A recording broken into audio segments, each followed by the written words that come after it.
Have you ever heard of a man who went to catch fish but came back with a child instead? It sounds impossible, doesn't it? But it happened many years ago in a small river village in the south. There was once a fisherman named Okoro.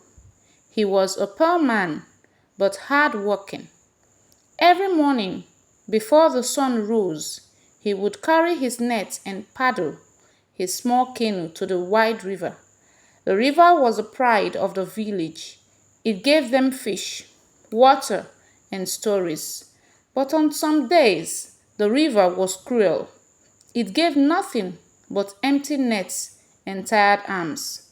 Okoro was known as the man who never gave up. Even when others returned home early, he would stay on the water until night, waiting for his net to be full. One evening, the sky was darker than usual. The moon hid behind clouds, and the sound of frogs echoed everywhere. Okoro pushed his canoe far into the river. "Tonight, I must catch enough fish," he whispered to himself. His children at home were hungry, and his wife had no food left to cook. He threw his net once, it came empty. He threw it the second time, it came empty. He sighed and said, "River, have mercy on me tonight." He paddled to a quiet spot where the water was deep and black.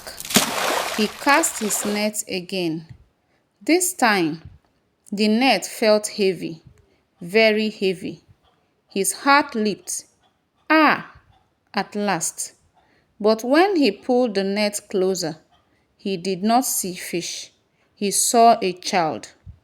It was a small boy, about 7 years old, with glowing eyes that shone like stars in the dark night.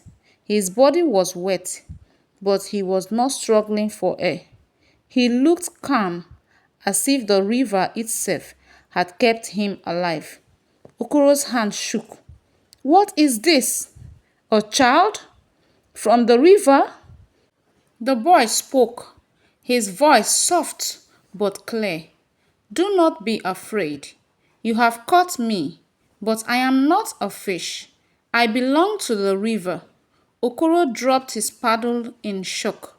"Belong to the river? How can a child belong to the river?" The boy smiled.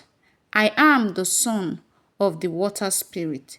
Every 100 years, I rise to the surface. Whoever catches me must make a choice." Okoro's eyes widened. "What choice?" the boy said. "You can let me go, and the river will bless you with fish for the rest of your life. Or you can keep me, and I will become your son. But if you keep me, the river will never forgive you." Okoro's heart pounded. He thought of his hungry children at home. If he let the boy go, he would never suffer again. Fish would fill his net forever. But another choice in his heart whispered, "What if this boy is a blessing in human form?"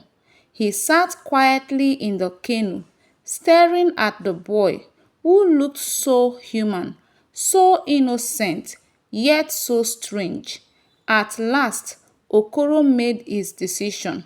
He wrapped the boy in his cloth and paddled home. When his wife saw him, she cried out, "Okoro, you went to fish and you brought home a child?" Okoro told her everything. She trembled, but she held the boy close. He was warm, like any normal child. They named him Oba. Oba grew fast.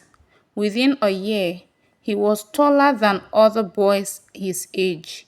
He was strong and could swim across the river without getting tired. But there was something strange. When he laughed, his voice echoed like waves. When he cried, it rained heavily in the village.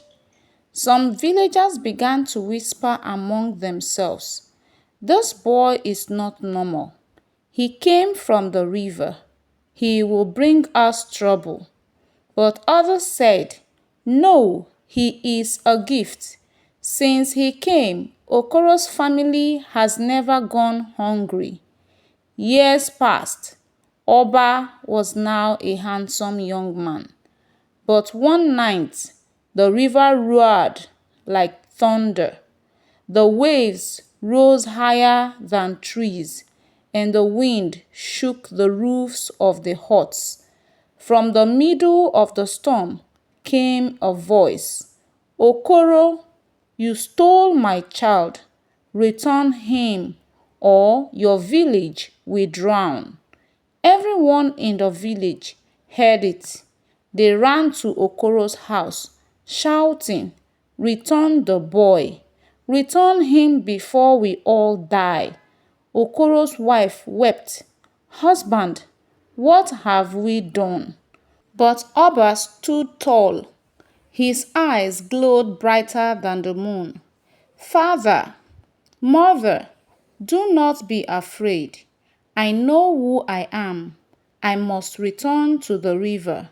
The whole village followed as Oba walked to the river bank. The storm grew calm when he arrived. He turned to Okoro. "You gave me a home, food, and love, but I cannot stay.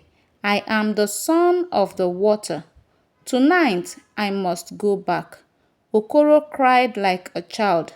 "No, my son. Please, you are my blood now." Oba smiled and hugged him. "I will never forget you. And because of your kindness, the river will never harm you. As long as you live, your nets will always be full."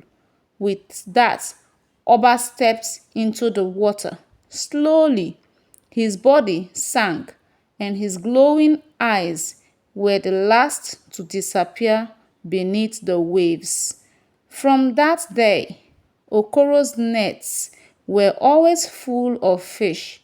He never went hungry again, but every evening he sat by the river, staring at the water, hoping to see Oba's face. And sometimes, when the moon was bright, villagers said they saw a young man with glowing eyes swimming in the river, smiling at the shore. That was how Okoro, the fisherman, caught not a fish, but a child of the river. Thank you for watching, and please do not forget to like, share, and subscribe for more interesting stories.